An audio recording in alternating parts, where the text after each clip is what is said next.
ha ha ha ha ha ha ha ha ha ha ha. You are a piece of shit. You are utterly unscrupulous. I am a genius of unparalleled intellect. You're a masochist. You're a masochistic douchebag. You're... So this asshole right here, this asshole says that he has a surprise for me. I mean, of course, that alone is an indicator. I knew I was in for shit. I usually am. But I figured there was going to be something interesting about this shit. Size, color, volume, you know, I figured it'd be something interesting. But turns out, it's just shit. And I guess it's kind of an interesting thing. It's called, as you see, 50 Shades of Black. And I mean, I didn't know that I didn't know there was a 50 Shades of Black, for one. That was the key. That was the key. I hadn't seen any previews. I don't know how he knew that I hadn't seen any previews. Maybe it's because he knew I would have said something about it. Yeah, you would. I know that by the fact that you brought it, didn't even bring it up whatsoever. It's like he doesn't know. So he somehow gathered that I didn't know about 50 Shades of Black. Yeah, we had seen 50 Shades of Grey. You may have seen our review on that from 2014. 15. Or was it actually? It was literally 2015? It was last year. That's right. We made a special occasion. That's why. Yeah, it was Valentine's Day, February 14th, 2015. And we made an occasion for this one too, and it was really kind of hard to get in there and not know, because I had to actually kind of work at that. I had to walk off while he gets the ticket. I couldn't be there. I had to, look down going into the theater so that I didn't see the title card. And on the marquee, no. Yeah, the marquee. And I had to, even when I had to use the restroom, I was looked down. Yeah. My palate was very clean for this movie. I wanted to, because I had to sell it to him as a kind of pleasant surprise.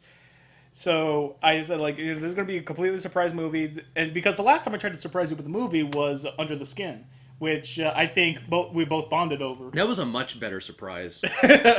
Much better. But I literally had him walk away while I bought the tickets. Yeah, I was definitely surprised at when 50 Shades of Black came up on the screen. And I mean, it definitely was random. He thought it was wait a minute, is this the sequel to 50 Shades of Grey? I wasn't sure. I was like, okay, 50 Shades of Black. I was like, this has to be a movie. This has to be a parody movie. And then you see Marlon Wayans walk into frame. He's like, ah! And I was like, oh my god, it's snails? D&D reference, check. And yeah, and then so then a review. But what really counted, and I'm not going to save it for the end of the. No. In case anybody backs out before they hear what an asshole this guy is. After we get out of the movie, and it's shit, of course, spoilers, it's a pile of shit. We're walking to the car, and I'm asking him, well, I was looking at the rest of the movies up there, and I was like, hey, which was the other movie that we could have seen tonight? And he says, Kung Fu Panda 3.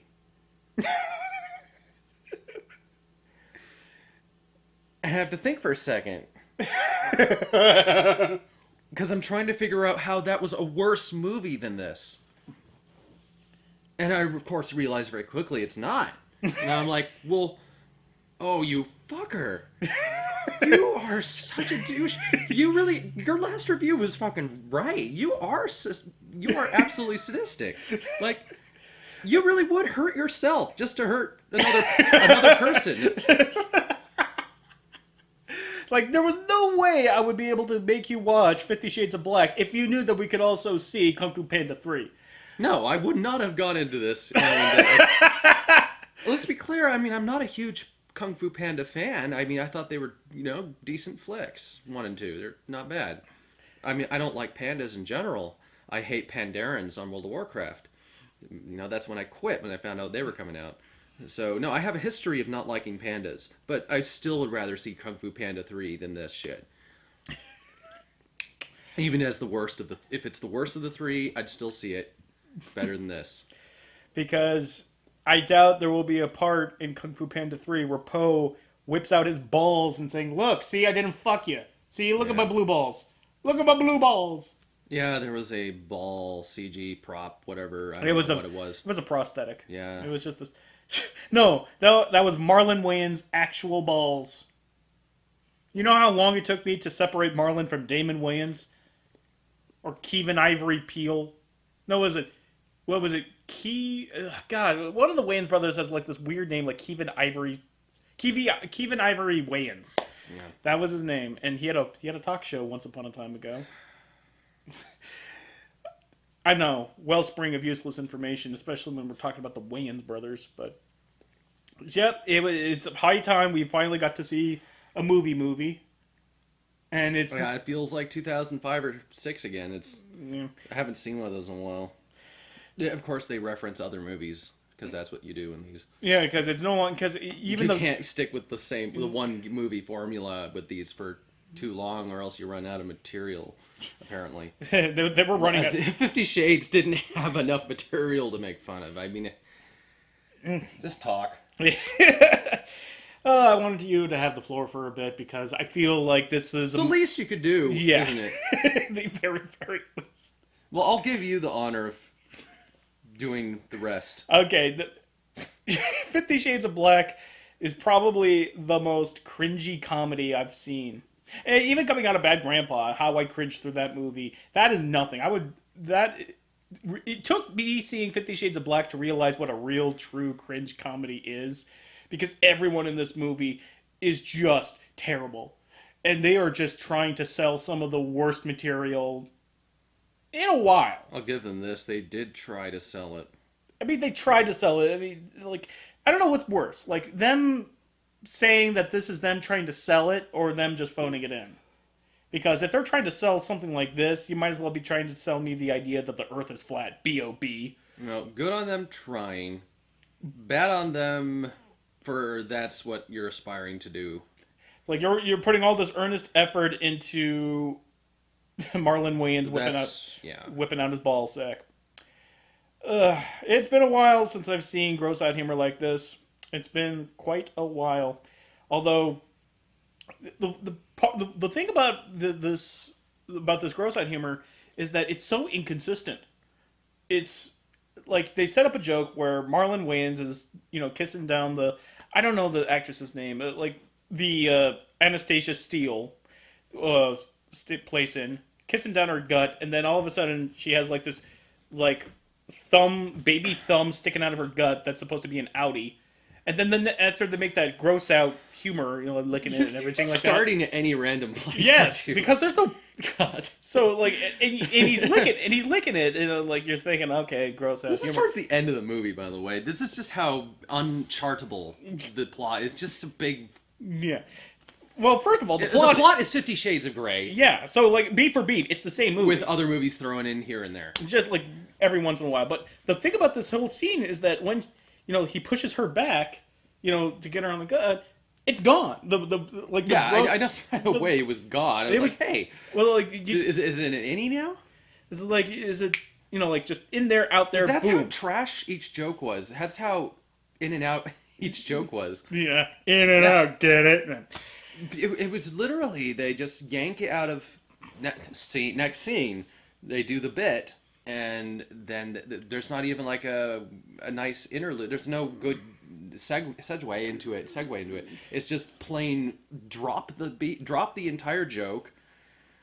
It hits with a thud, and then just dump out of that change. Next, dump out of the scene.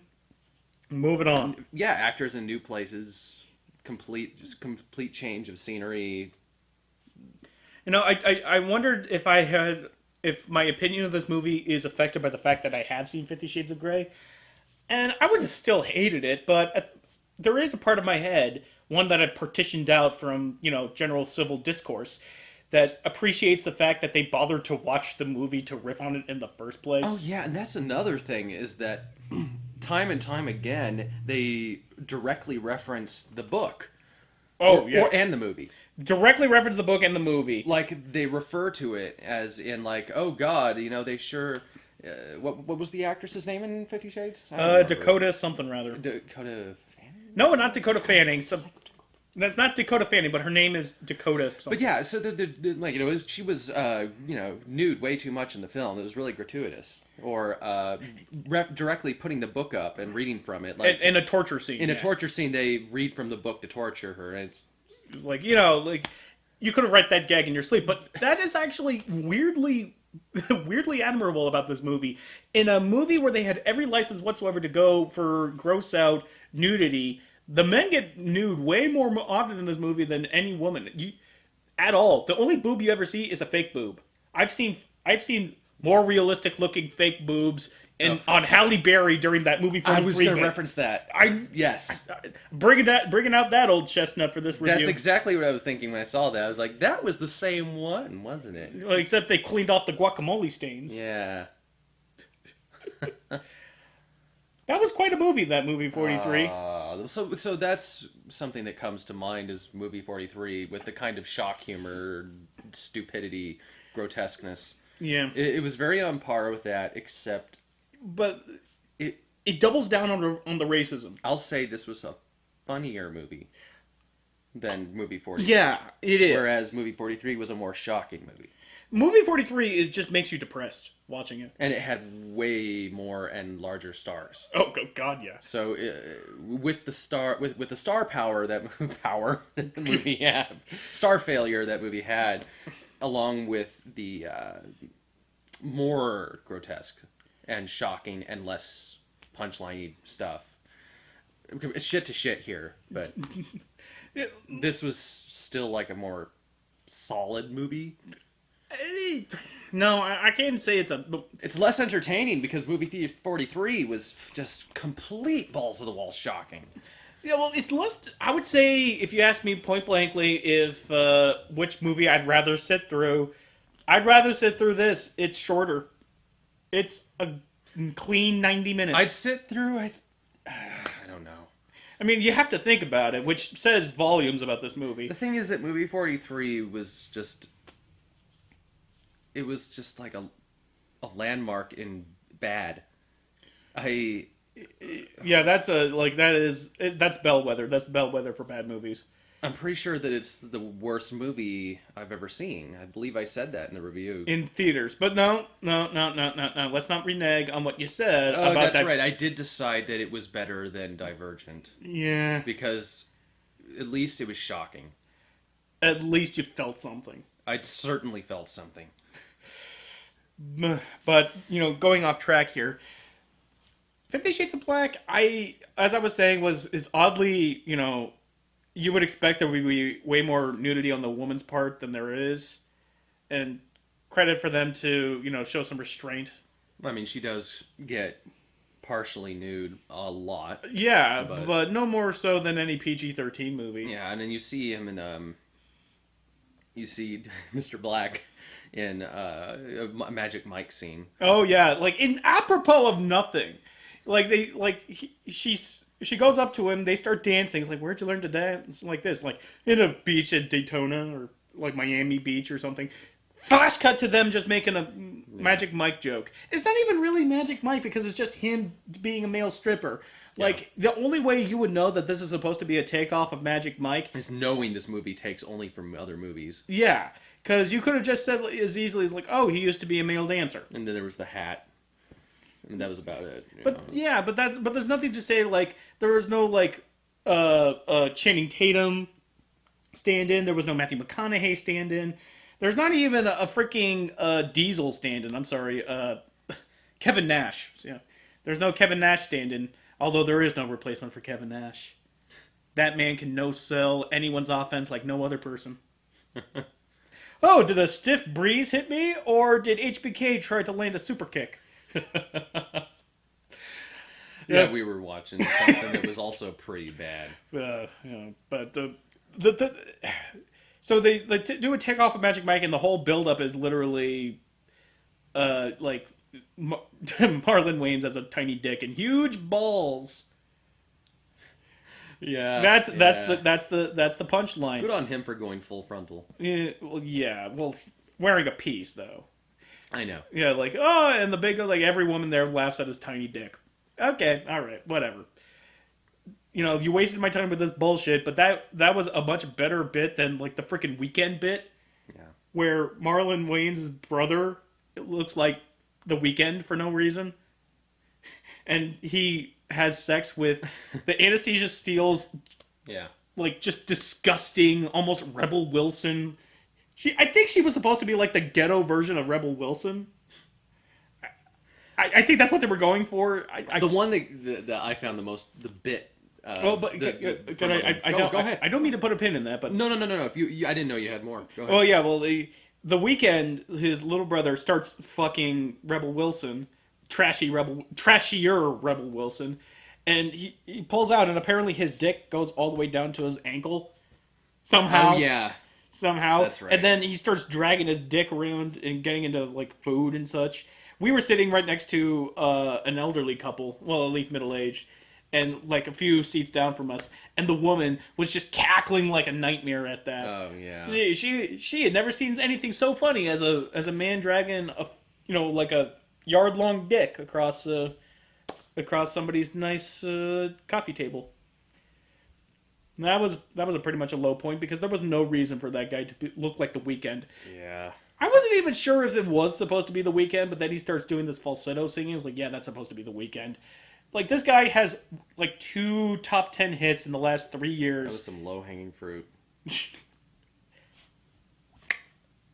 Round the bases on that one. But that just seemed like so overtly topical, even for a movie. It's like, that joke is going to age far worse than anything in this movie.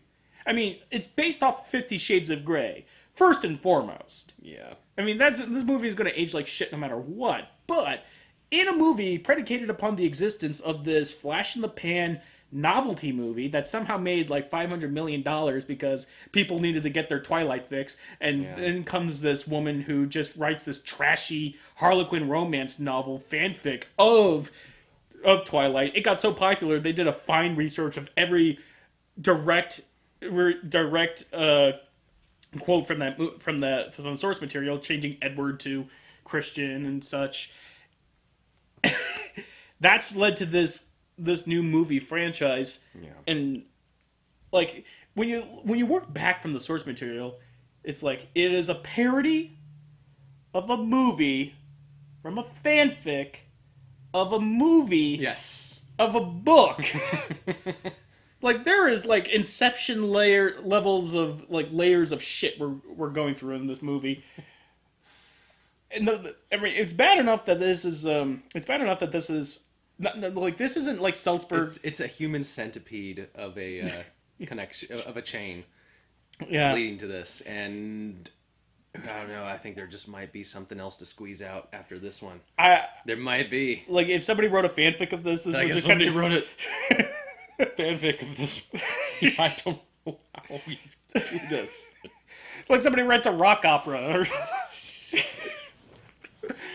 and let's bring back the musical because of this. We got Turn Off the Dark. Let's say Turn Off the Black. Meet the Blacks? Meet Joe Blackerer. Oh, don't put that. No. No.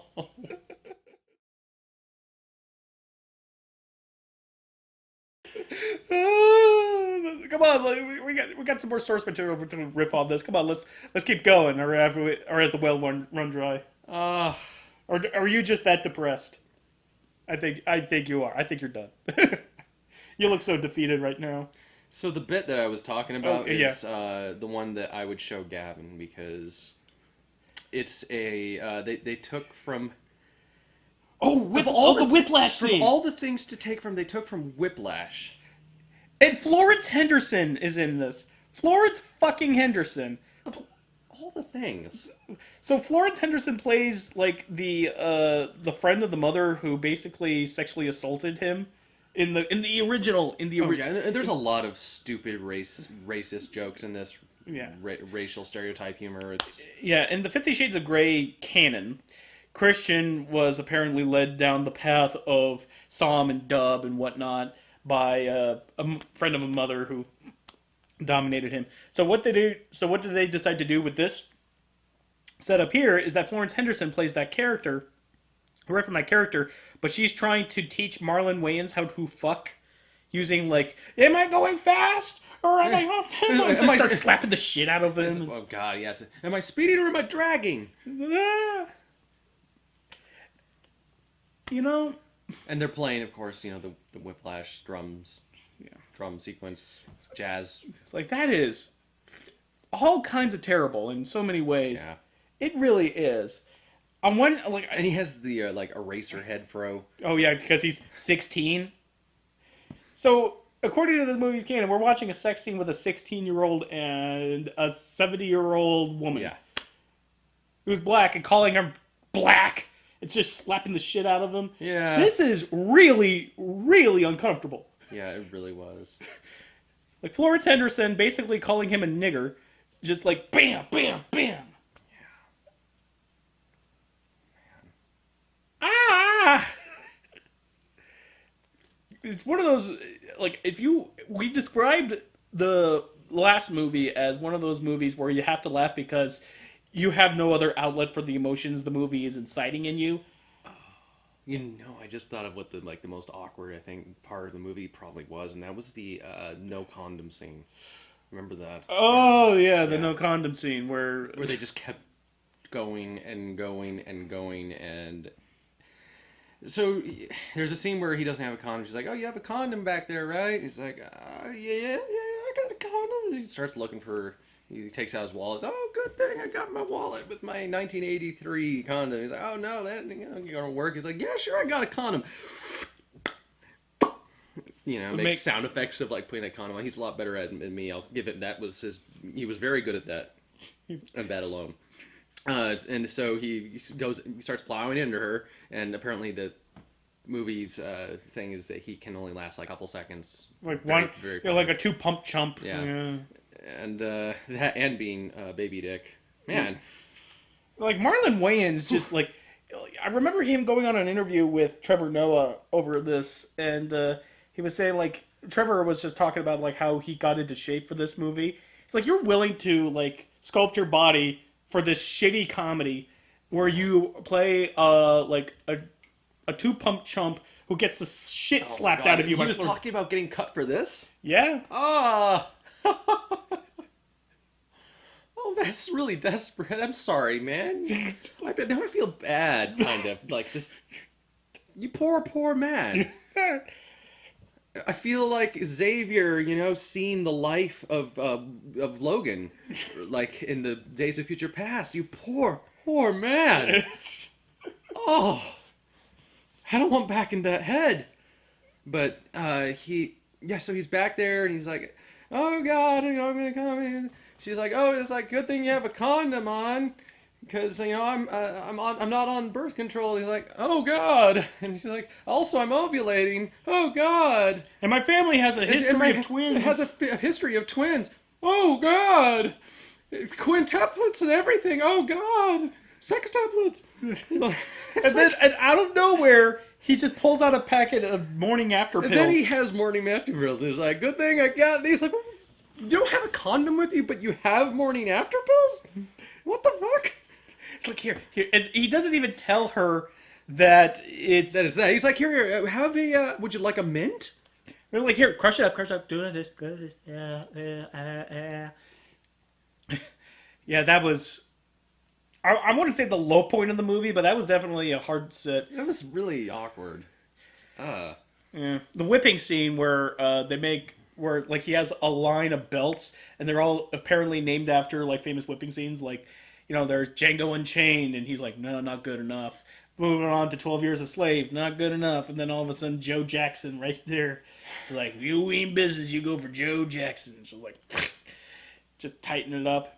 Which is weird because in the previous scene they established that Anastasia Steele, I don't even remember the character's name. Let's just call her Anastasia Steele. I know. You know, like they established that because of her butt implants, she can't feel any spanking. Oh yes. So continuity of this movie. It's just all over the place. Again, going back to how the gags just seem to go like. Yeah, she has no feeling in her ass because, as it's revealed, she has butt implants that apparently do that, and he breaks like stools on her and everything else. And, later on, they get to that one part where it's in 50 Shades where, if you know, she says, I want you to give me everything you got. And, I don't want to do that to you. But of course he does. That's his thing. But they establish that, at least in the movie. They do call attention to the parts that are stupid.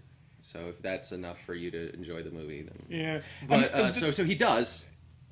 Oh no. I'm sorry, I was just keeping into, following, where the movie does kind of good, you brought it up, was when, they would purposefully, make fun of how shoddily put together this movie is. The very first gags, in fact, I think really the only gag that got a legitimate laugh out of me was when she was making moon eyes over him, and he's saying, I want to show you something. It's like, oh, you're going to take me into your private jet? Oh, yeah, that was the one, one of, maybe two or three legitimate laughs in the movie. You were going to put me on a private helicopter? And then it's just cut to them on a bus. It's like, silly bitch, we haven't even fucked yet. I'm going to put... Oh, yeah, so that's the thing. He constantly is stealing cars and shit. Even though he's rich. Because he's black, you see. Because he's black. The beginning of the movie, he was raised by a white family, a multi-ethnic family who is racist, of course, and yet still feels the compulsion and need to steal. Their family dinner, Fred Willard's in the movie because, Fred Willard, ever since he pulled his pud out in front of a movie theater, he's been scrounging for work. Don't forget, he pulled the Paul Rubens, but they have the dinner scene with the family, and the mother introduces everyone in the family to their and we make it a point to have their cuisine fit their culture, and where this is going. They have an Asian daughter, so they have Peking duck, even though she's Korean. Even though there's that terrible scene where she goes "Oh, chi young pao king pao." Yeah. I remember when Rosie O'Donnell did that. Oh god. Rosie O'Donnell made fun of the Chinese by faking Chinese speak on The View once upon a time ago.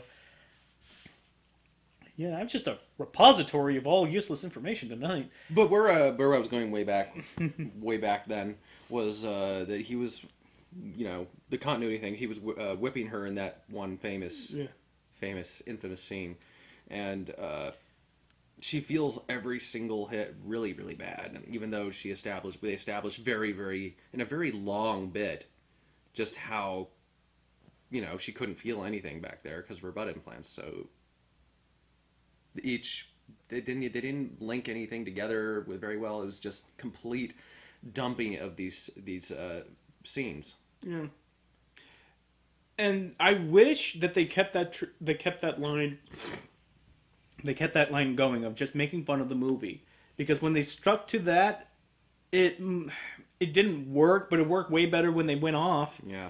I mean, it all led up to a role reversal where Marlon Wayans just gets the belt to his ass. Then all of a sudden, Anastasia Steele just grabs the Pringles can of a dildo out of nowhere, and she's like, "You're gonna get it!" Ram it up to his ass, and you just hear the cut to black, and we're thinking, just end it here, just like the movie. Oh yeah, that would have been a great place to just shut it down. Just shut the movie down at there, just like the movie. Just not propose, and then just bam, stop it. But no, they drag it out because they have to get to that elevator scene again that finishes off the movie, the same one it begins with. Which the bit they do for that, because you want to know, want to know what they did. What do you think happened? It's an elevator bit. Yeah, it's like they're like, oh, ow, ow, ow, ooh, and ow. She's not able to move her head for some reason. Because oh god. Speaking of that, remember how the movie began, where she's being led around by some tall blonde, and for no reason whatsoever, she just starts talking about how she's a side hoe. She's the She's the main hoe. She's the main hoe, and she basically it never appears again in the rest of the movie. Nope. Too. She just tells her point blankly, like, "Listen, I'm the top skank here, and you're just the frumpy main interest. You smell this." That's what his balls smell like after lunch in 2 hours. Two rounds of racket. 2 rounds of racquetball, and she just walks off. End of bit. End of character. Beautiful. Hey, you know, she had it better than most people getting out of there like that. Yeah, at least she just got in, got out. Yep. I can't say her time spent on screen was worthy of dignity. No, but then none of them were. Then again, like the worst part of the movie, bar none, was that Rebel Wilson character. She was just the worst. Like her entire character begins and ends with being like a fat slut. Yeah. That's all she did. That's all her character is. She sees this gigantic sandwich and she just says, "I wish I could find a man big enough like this to satisfy me." So fucking so forced and stupid. Like there was this sandwich that was just I can't even fit it on the screen here.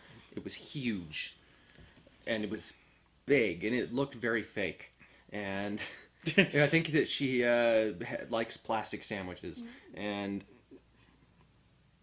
they just pulled it out like an improv humor sketch. They just yanked this thing out, and she's like, "Oh man, I sure am hungry. I want to know. Too bad I can't get a man with a penis as big as this sandwich." End of bit. Next. Although fucking God. I remember her most memorable line is just like it was the one sports joke that, you know, probably flew over your head. Probably did if it was a sports joke. Yeah, she just says with no lead up or anything, just like, "I'm so glad the Sonics left Seattle for Oklahoma." Basically saying that she's glad that a bunch of basketball players have moved out of the city because she would routinely get pounded by them. Oh. Because okay, like she opens the movie with having gonorrhea.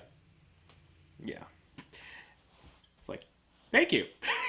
Thank you for that movie. That was completely and utterly necessary. Oh, the only thing that I think there's left to talk about is just like how many, like, even though when it followed the movie's plot progression, it was at its strongest, and even its strongest was pretty terrible. They keep missing things they could have done. Like after the initial bar fight, the bar scene where she wakes up having been, you know, disrobed and taken care of by Christian. There's a little nightstand that says, you know, eat this, drink this, like in the movie, but they don't do anything with it. It's just right over there. There was just right there. It was just right there for no reason other than like set dressing.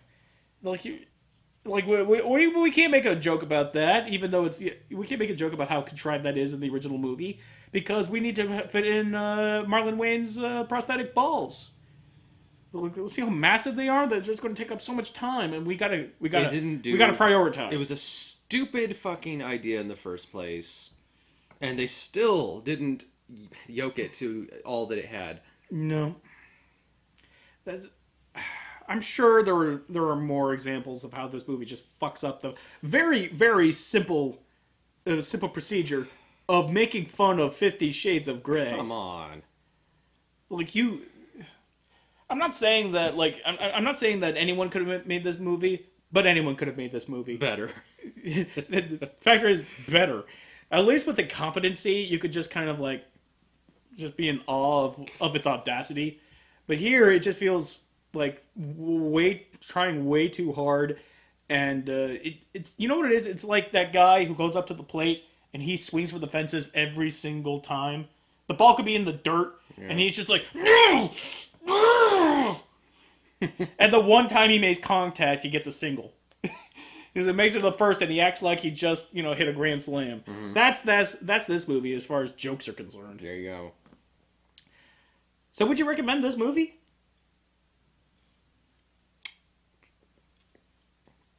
Oh, you're ruminating on this. This is intense. No, here's the thing. I would recommend not surprising your friend you're going to the movies with that they're going to see something very, very interesting and finding out you could have seen Kung Fu Panda 3. I would recommend that you not do that. Don't do what I did. Don't play a cruel prank on one of your best friends. Don't do that. Don't be like me. Don't be. I would not recommend this to any living thing. No. I mean, besides the fact that it's not funny, and the fact that it's racist, it's just. I think like I said, the main sin of this movie is that it fucked up the simple task of making fun of 50 Shades. Leave it to the Wayans brothers, or at least one of the Wayans brothers, to miss a golden opportunity like this. No, I take that back. It's not a golden opportunity. It's stupid, hacky, lazy comedy. Even if you were to take pot shots at something like this. But I'll say this though: if we went in to see Kung Fu Panda 3, I think that this would have been a much less interesting review. So. Who knows? Like, maybe I was completely wrong, and there is a scene where Poe whips out his balls. His little panda balls. His little panda balls. Just put one's on. Black, one's white. No, oddly enough, green. Both green. Oh, that says something, doesn't it? So, till next time.